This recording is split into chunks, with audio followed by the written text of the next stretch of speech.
There are disturbing goings on in our schools. Miriam Cates, the Conservative MP for Penistone and Stocksbridge, has presented Prime Minister Rishi Sunak with a dossier of evidence on the nature and extent of indoctrination in relationship and sex education, RSE, in UK classrooms. She raised this at Prime Minister's Questions earlier today.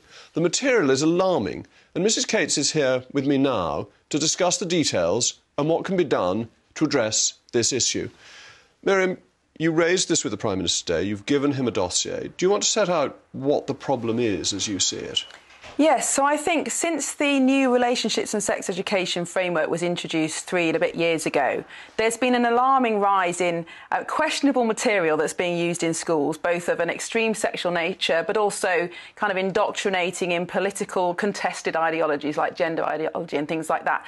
I'm not at all saying all schools are doing this. Some schools are doing a very good job, but the guidance itself is very confusing. And so schools have gone out to kind of third-party providers to help them produce these materials, and some of them are very questionable. But the Department for Education has not wanted to recognise that there is a problem. They've questioned that this is going on. And so that's why I commissioned this report into the nature and extent of these materials that are being used and taught in schools and how they're being used. And that's what I presented to the Prime Minister. You're not against sex education in schools as a principle. I mean, as a parent, I'm quite glad the school does it and I don't have to, that I'm a bit squeamish about these sorts of things, and the idea that the school will tell my children about the birds and the bees is, to me, helpful. Absolutely. So you think that's a good thing, but it's the next step, it's the politicisation and indoctrination. I wonder if you go in a bit of detail that. What are they trying to tell people that they've got to think? Yes, sure. And I used to be a biology teacher, so I have delivered sex education. So, and I absolutely agree with you. Schools should be, children should be taught the biological facts about sex, the law, how to keep themselves safe. But some of these materials move from the factual into the purely ideological. So if we look at gender ideology, for example, the idea that there are multiple genders, that biological sex isn't important, some of these materials say things like all genders can menstruate. Now, we can have a giggle about that, but actually if you're a girl who hasn't yet started your periods, how do you feel about that? What information do you take away? And then some of the sex education is very extreme and tries to imply that all sex acts are equal, which obviously then makes it very difficult for girls to resist pressure to engage in dangerous or risky sexual acts that they don't want.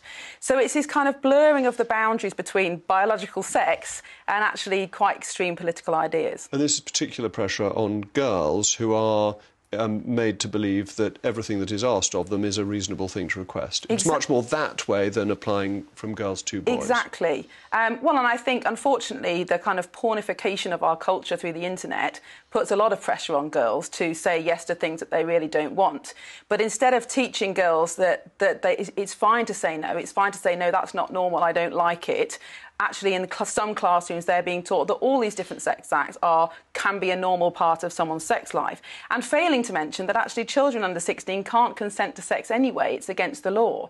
So it's a kind of blurring of these boundaries that is making children confused about the law and the facts, and I think is deeply inappropriate because it can be quite humiliating, it can be quite shocking. I mean, some of the reports that I've received are of children as young as 10 and 11 being taught about masturbation and pornography. Now, I just think that's shocking for a child to learn about that at school and is deeply inappropriate. And it's marketed about being about relationships as well, purely about sexual relationships, but that doesn't seem to get much of a look in from what you're saying. No, that's true, and one of the examples that I've seen which is an instruction for teachers, tells teacher to not speak about feelings till the end, in the idea that it's all about the kind of commodification of sex, so not about relationships at all. And I think the idea behind this framework was to help children understand what healthy relationships are. But the problem is that the guidance has become so confused, it's so conflicting even within itself, that schools haven't known what to do, and it's opened the door to this kind of Wild West. And you get, in your report, I think, 100 genders. What sort of nonsense is this? How do you get to 100 genders? Well, you tell me. I mean, there's all sorts of different materials that I've collected on gender ideology. And, you know, some of them say gender is a spectrum, gender is fluid. Some of them list, you know, an A to Z of different types of gender. I mean, there are a lot of materials that you can find online. But this just isn't true, No, is it's it? not true. There are no facts about gender identity. You know, there's biological sex, male and female. People feel differently about how they want to present themselves and present themselves in a particular gender. But there's there's no evidence that there is such a thing as an innate gender identity. And so, again, teaching children that that's a fact is actually indoctrination and it's against the law. But we don't see it like that now because it's become so ingrained in our culture. And that's, again, why we need this review, to understand what are these contested theories that are being taught and how are they being portrayed to our children. And you're pleased with the Prime Minister's answer? He's taking this seriously and going to take it up thoroughly? He's taking it seriously. I'm really pleased he shares the concerns, but I am very worried about the DfE doing this review, because it's the DfE guidance really that's caused the problem. And I think in the meantime, we need schools to be publishing the materials that they're using. And unfortunately, the Education Secretary has just said on Twitter that parents may have to go into schools to see it. Thank you very much. Perhaps we should get on to the Holy Father.